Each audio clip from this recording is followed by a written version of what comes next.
लेकिन तुम्हें आत्मबोध नहीं देंगे। उन्होंने कहा नहीं, मुझे आत्मबोध ही चाहिए। तो बोले ब्रह्मलोक का ईश्वर स्वीकार कर लो। उनका नहीं, मुझे आत्मबोध ही चाहिए। तो जो ब्रह्मलोक तक के भोगों का वैरागी होता है उसे आत्मबोध प्राप्त होता है। आत्मबोध बड़ा कठिन है, और इसीलिए मोक्ष कहाँ होता है? मोक्ष तभी होता है जब आत्मबोध, और आत्मा कोई और नहीं, स्वयं का। बड़ा आश्चर्य का विषय ये है कि 3.5 हाथ के शरीर में अपने को रहते रहते 40, 50 वर्ष, 60 वर्ष, 70 वर्ष, और कभी अपने से नहीं मिले। आश्चर्य की बात है। बाहर ही घूमते रहे, कभी अपने को नहीं देखा। अपने बोले देखा है, अपने शीशा में देखा है, अरे तो पांच भौतिक देह के ढांचे को देखा, अपने स्वरूप को कहाँ देखा? उसके लिए ज्ञान नेत्र चाहिए। वो जब नेत्र जागृत होते हैं तब हम अपने जहां बोध हुआ मुक्त हो गया जी। अनंत जन्मों के कर्म संस्कार भस्म हो गए और वो भगवदानंद को प्राप्त, उसके समान आनंद किसी ब्रह्मा को भी नहीं। जो उस महात्मा को आनंद प्राप्त हो वही महात्मा है जिसे सर्वत्र भगवत स्वरूप का अनुभव हो जाए। वासुदेवा सर्वमित सा महात्मा सुदुर्लभा।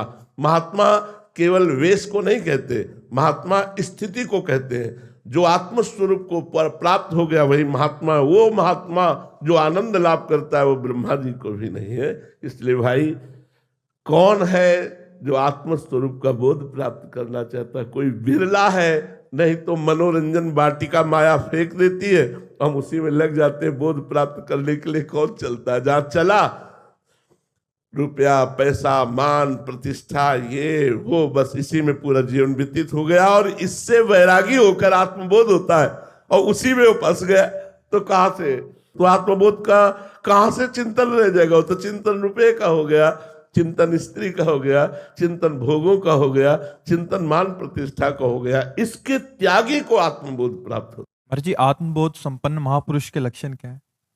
उसमें मान की आकांक्षा नहीं होती, उसमें किंचन मोह नहीं होता, उसमें किसी भी विषयों के संसर्ग में भोगने की इच्छा नहीं होती। वो निरंतर आत्मस्वरूप में स्थित महापुरुष, किसी भी तरह की कोई कामना नहीं होती, कोई भी द्वंद उसको प्रभावित नहीं कर सकता। मान अपमान, लाभ हानि, सुख दुख, जय पराजय आदि, जन्म मृत्यु आदि, किसी से वो पराभूत नहीं हो सकता।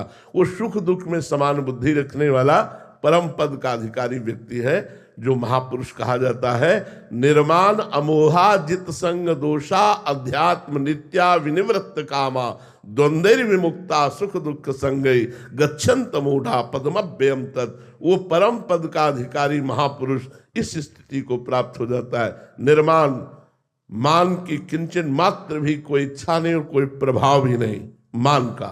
निर्मोहा, किंचन मात्र भी किसी भी चराचर जगत में उसे कहीं भी मोह नहीं होता। जित संग दोषा, वो घोर कुसंग में भी बैठा रहे, वैश्यालय में भी बैठा रहे, तो उसके अंदर स्फुरण भी नहीं होगा विषय का।